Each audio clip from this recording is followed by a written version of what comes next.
سلام، شلونكم؟ شخباركم؟ عساكم بخير وصحة وسلامة. اليوم تشوفون المكونات عندي. اليوم راح نسوي موش لحم على الطريقة الكويتية الأصلية، بس بإضافات بسيطة مني، ولا مكونات مثل ما هي. أول شيء احتجته اللحم، وأنا هني استخدمت اللحم الخروف العربي مثل ما تشوفون. شنو سويت أول شيء باللحم؟ أول شيء اللحم سلقته بماي، ما في أي شيء، لا ملح ولا أي إضافات. ونزلت اللحم فيه لمدة 10 دقايق.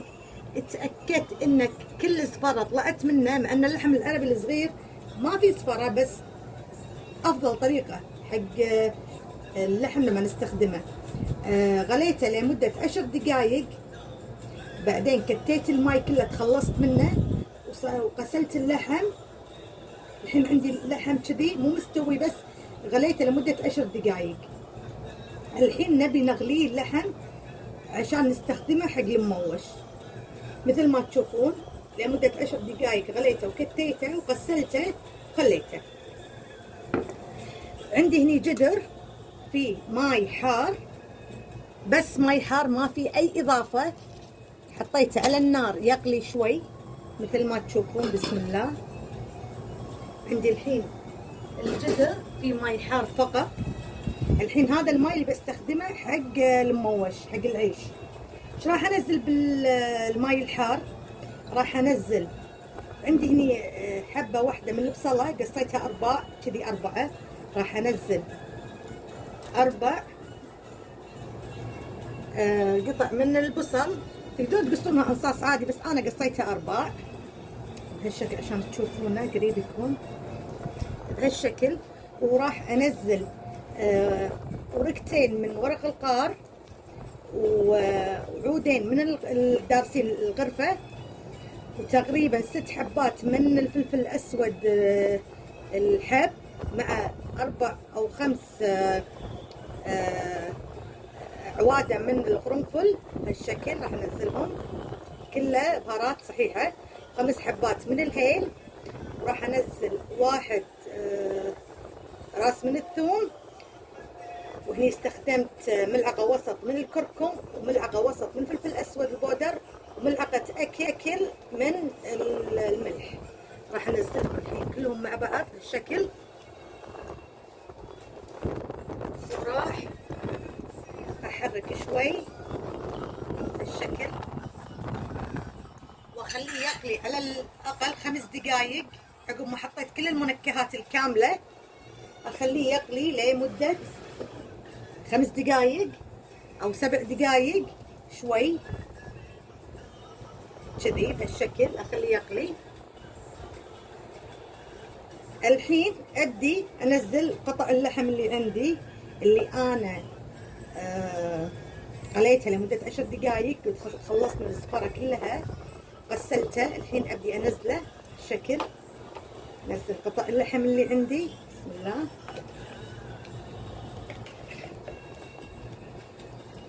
بالشكل.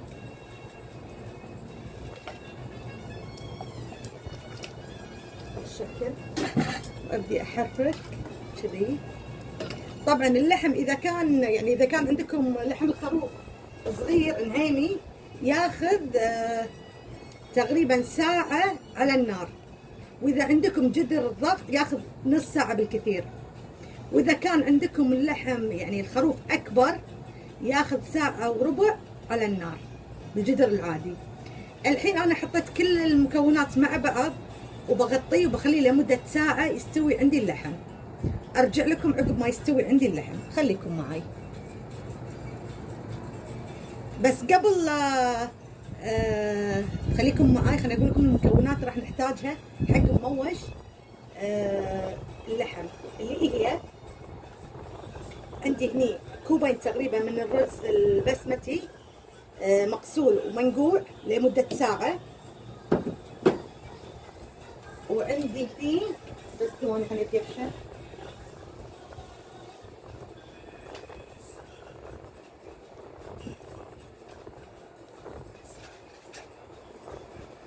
وعندي هني الماش هذا مغسول ومنقوع لمدة تقريبا نص ساعة. عندي الماش، وعندي هني حبة بصلة واحدة مقصصة ناعم، وحبة طماطم صغيرة واحدة مقصصة كذي صغار. وراح احتاج الزيت وماي حار نص فنجان. وعندي هني خلطة حق اللحم اللي راح احطها على اللحم واقليها. انا صراحة ابي اقلي اللحم لان احس القلاي بكذي وصفات المكبوس الدياي او اللحم او موش اللحم القلاي يكون احلى. تقدرون تسوونه بالفرن او بالغلاية الهوائية عادي، لكم حرية الاختيار، لكن انا راح اقلي. وهذه الخلطة راح اسويها حق اللحم اللي هي من كل قفشة ربع ملعقة صغيرة اللي هي هيل مطحون ودارسين مطحون وفلفل اسود وملعقة زعفران وصبغة العيش صبغة الزعفران وملعقة نص من الملح. راح احطهم كلهم بطاسة كذي او بادية صغيرة هالشكل،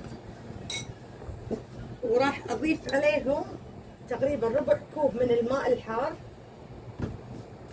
بهالشكل، ربع كوب راح اضيفه.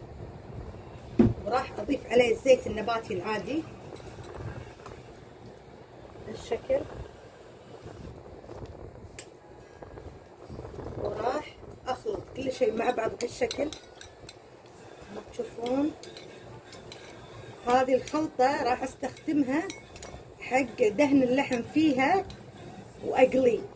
وقلت لكم اذا تبون تحطونه بالفرن او بالقلاية الهوائية عادي يصير، بس انا ابي اقلي احس ألذ اللحم لما ينقلي. هذه الخلطة سويناها حق اللحم عشان نحطها عليه ونقلي. كذي مكوناتي تقريبا واضحة. الحين انطر بس اللحم يصير عندي يستوي، بعد ساعة ارجع لكم عشان نسوي الوصفة مع بعض. خليكم معي. الحين رديت لكم حبايبي بعد مرور ساعة بالضبط من حطينا اللحم عشان يغلي ويستوي. بسم الله الرحمن الرحيم. مثل ما تشوفون الحين ابدي اطلع اللحم معاكم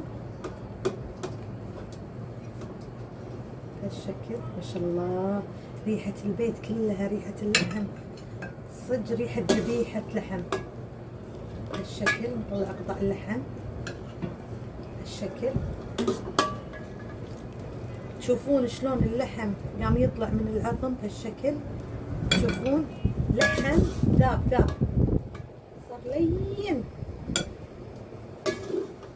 خذ معاي ساعة حق لحم الخروف لنعيمي. مثل ما تشوفون طلعنا الحين اللحم. الحين نشخل الماي من المطيبات اللي فيه عشان نستخدمه حق العيش.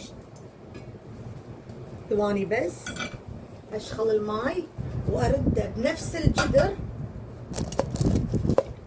الجدر اللي راح نسوي فيه. سوينا فيه اللحم هو نفس الجدر اللي راح نطبخ فيه العيش.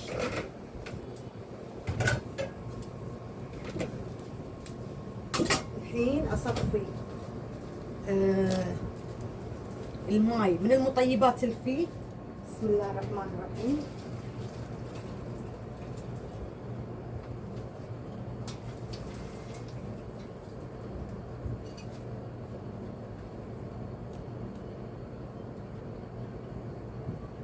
الحين هذا ماي اللحم اللي صفيناه من المطيبات اللي فيه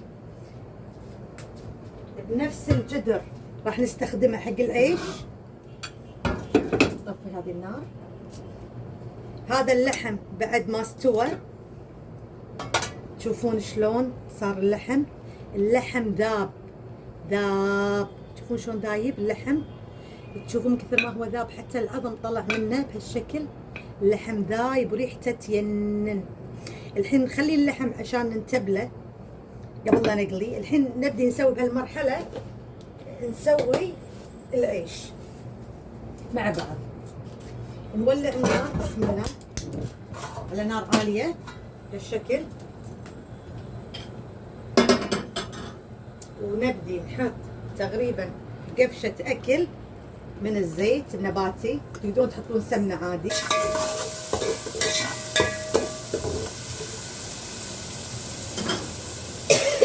الحمد لله. أتمنى أنكم كلكم تطبقون الوصفة لذيذة وحلوة.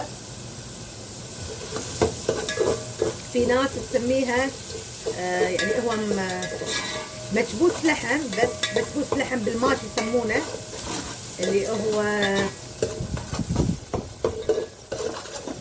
الماش يعني نفس المكبوس اللحم بس يضيفون عليه ماش، يسمونه مموش لحم.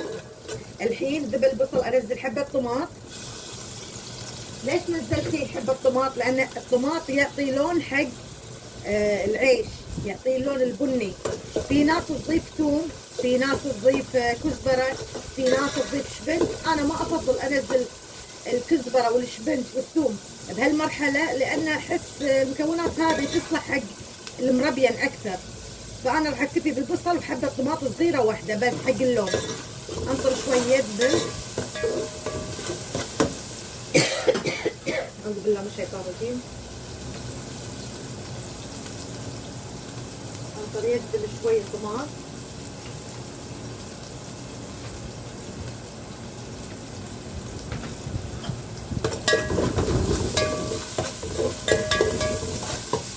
بنفس الجدر اللي فحنا فيه اللحم راح نستخدمه، تشوفون.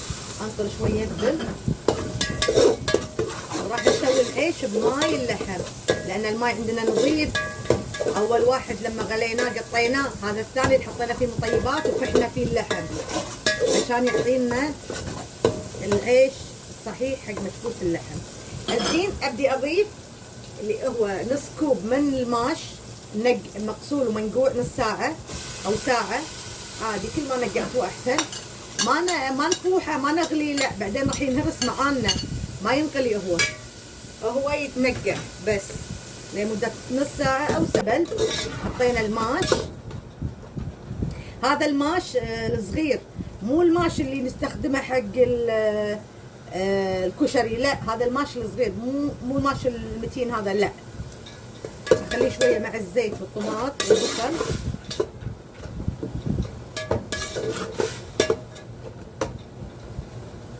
هالشكل شويه على نار عاليه شغلنا كله.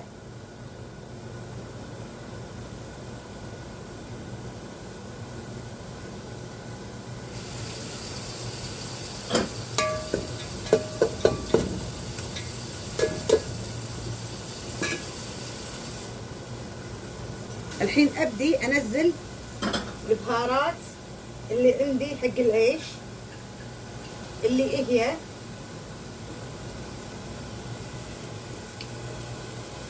حبتين من اللومي كامله كذي، لومي سحاري، حبتين من الدارسين، وربع قفشه كل من الهيل الناعم، ربع ملعقه صغيره، والدارسين بعد الغرفه، والكركم والفلفل الاسود، وقفشتين وسط من الملح بهالشكل. الحين ابدي احرك كل المكونات مع بعض. الله، ريحه تهبل. مثل البهارات مع البصل، عالم ثاني. الحين عقب ما خلطنا كل شيء مع بعض، الحين ابدي اضيف العيش اللي هو الرز مغسول ومنقوع لمده نص ساعه او ساعه. انا استخدمت هني كاسين من الرز، تقدرون تضاعفون او تزيدون بكيفكم. بسم الله. الحين ابدي اخلط كل شيء مع بعض. بسم الله. الاكل شوي شوي نحرك العيش عشان ما يتكسر ويعطينا العيش الحلو، يعني انه ما يتكسر، يحافظ على شكله كذي. تحريك بسيط، اخليه شوي بس مع البهارات والبصل والطماط بالشكل الماش. خليه شوي كذي، دقيقة دقيقتين بالكثير. الحين اوكي. الحين ابدي انزل عليه الحين ابدي انزل عليه ماي فوح اللحم اللي سلقنا فيه اللحم. بسم الله. المقدار كثر العيش بسانتي تقريبا. اذا تبونه نثري، اذا تبونه نثري وحبه حبه تحطون الماي اكثر من العيش بسانتي بالضبط. واذا تبونه لين تحطون الماي اكثر من العيش بسانتيين، يعطيكم العيش الملبوش شويه اللين. اما اذا تبونه نثري، انا ابي نثري طبعا، راح حطيت ماي سانتي فوق العيش. الحين ابدي اخليه يغلي معي ويخف منه الماي لان انا ابي نثري بهالشكل. الحين ابدي انقل النار هني عشان نتبل اللحم مع بعض ونقليه.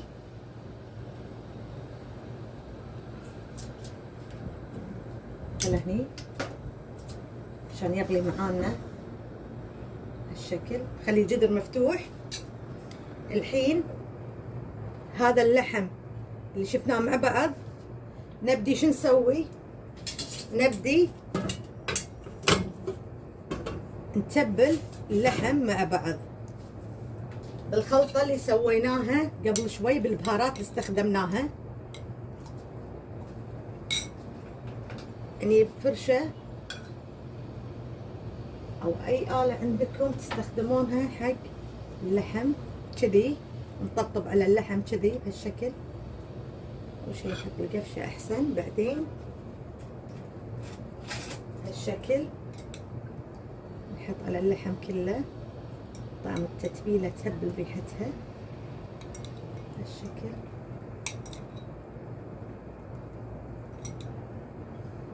كذي. نقلب اللحم هالشكل عشان نحط من كل اتجاه هالشكل.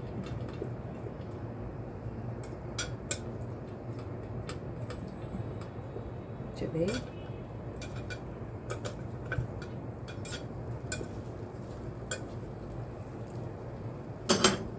عشان نتأكد ان كل اللحم تشرب من الصلصة سويناها التتبيلة. بهالمرحلة تقدرون تدخلون الفرن، تحطونها بالغلاية الهوائية، لكم حرية الاختيار. الحين كذي هالشكل نحط على اللحم كله. طعم التتبيلة تهبل ريحتها هالشكل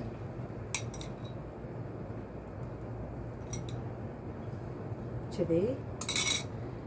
نقلب اللحم هالشكل عشان نحط من كل اتجاه هالشكل.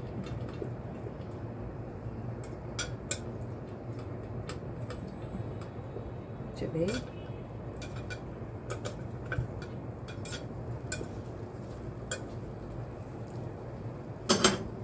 عشان نتأكد ان كل اللحم تشرب من الصلصة سويناها التتبيلة. بهالمرحلة تقدرون تدخلون الفرن، تحطونها بالغلاية الهوائية، لكم حرية الاختيار. الحين كذي حطينا التتبيلة اللي سويناها الخلطة على اللحم بهالشكل. اللحم ذايب. الحين نبدي نحط نحط الزيت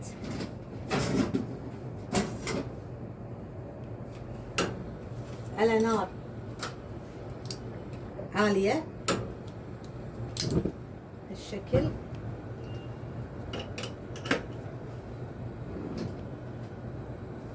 الحين انطر على ما يسخن معي الزيت وارجع لكم.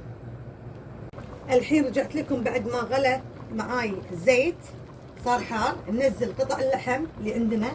بسم الله الرحمن الرحيم. هالشكل نحمر اللحم. بسم الله. نحمر قطع اللحم اللي عندنا هالشكل.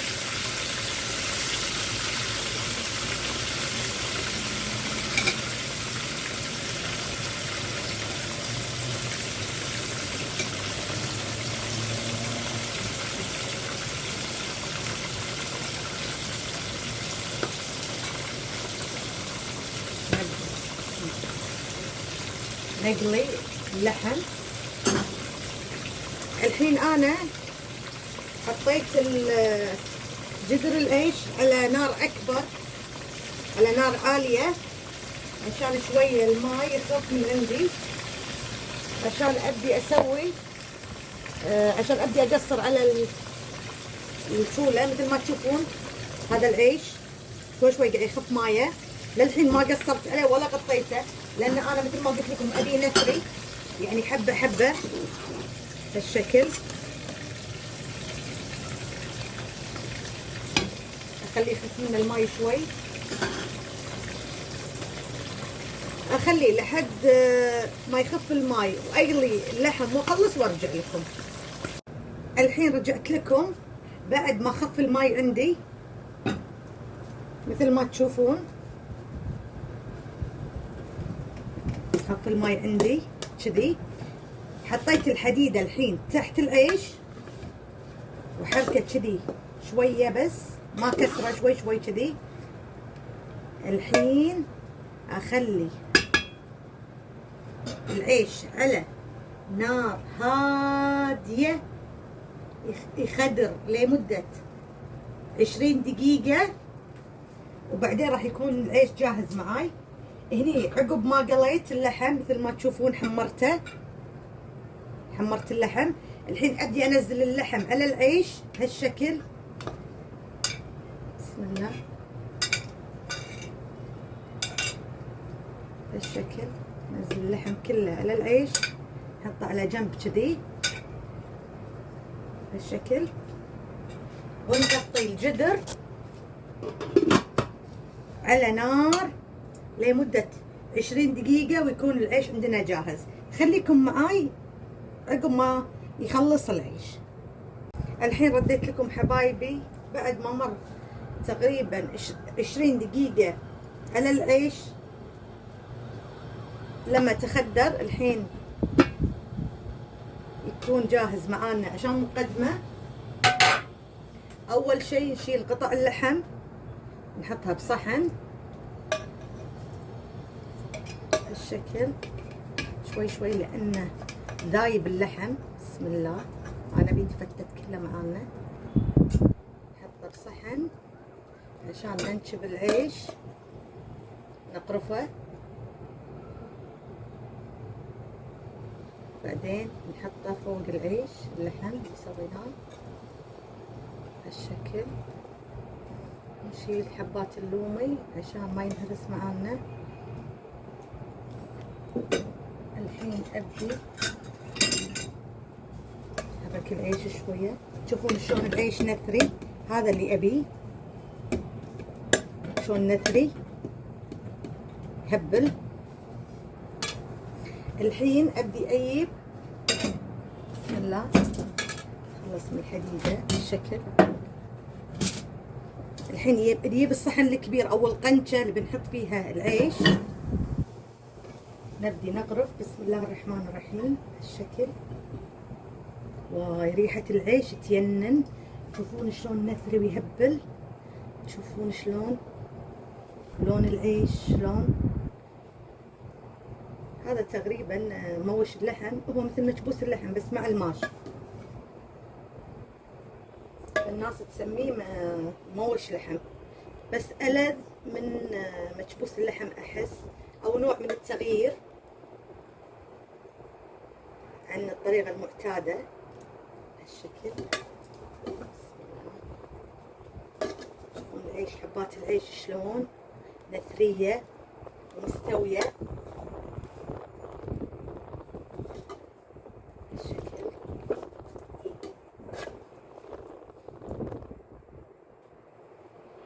نوزع العيش بهالشكل كذي. بعدين نجيب اللحم اللي قليناه،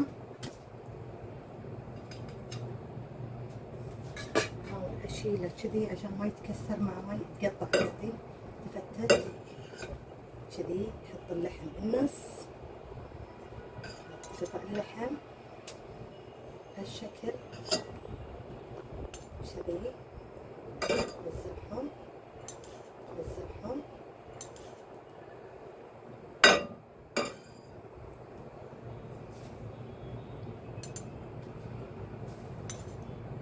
القطع اللحم اللي سويناها مع بعض بالشكل كذي، نحط اللومي كذي فوق الطبق.